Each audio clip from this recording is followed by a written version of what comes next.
હેમંતભાઈ સુહાગિયા, એમને એક હિના નામના મહિલા જોડે છેલ્લા 1 મહિનાથી વાતચીત કરતા હતા.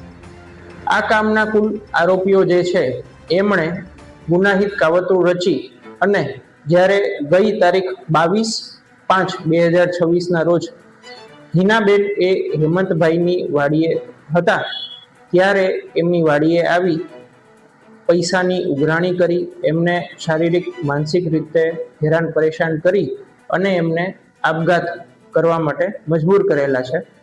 ગુનાના કામે કુલ 5 આરોપીઓ છે, જેમના નામ છે રોહિતભાઈ કડવાભાઈ વેકરિયા, બોડાભાઈ રામભાઈ સિંધવ, હિના નામની મહિલા તથા અન્ય 2 અજાણ્યા ઈસમો છે. ગુનાની તપાસ દરમિયાન આ જે રોહિત કડવાભાઈ વેકરિયા છે એમની ધરપકડ કરવામાં આવેલી છે, જે હાલ 4 દિવસના પોલીસ રિમાન્ડ પર છે. બાકીના જે આરોપીઓ છે એ નાસ્તા ફરતા હોય એમને પકડવાના ચક્રો ગતિમાન છે.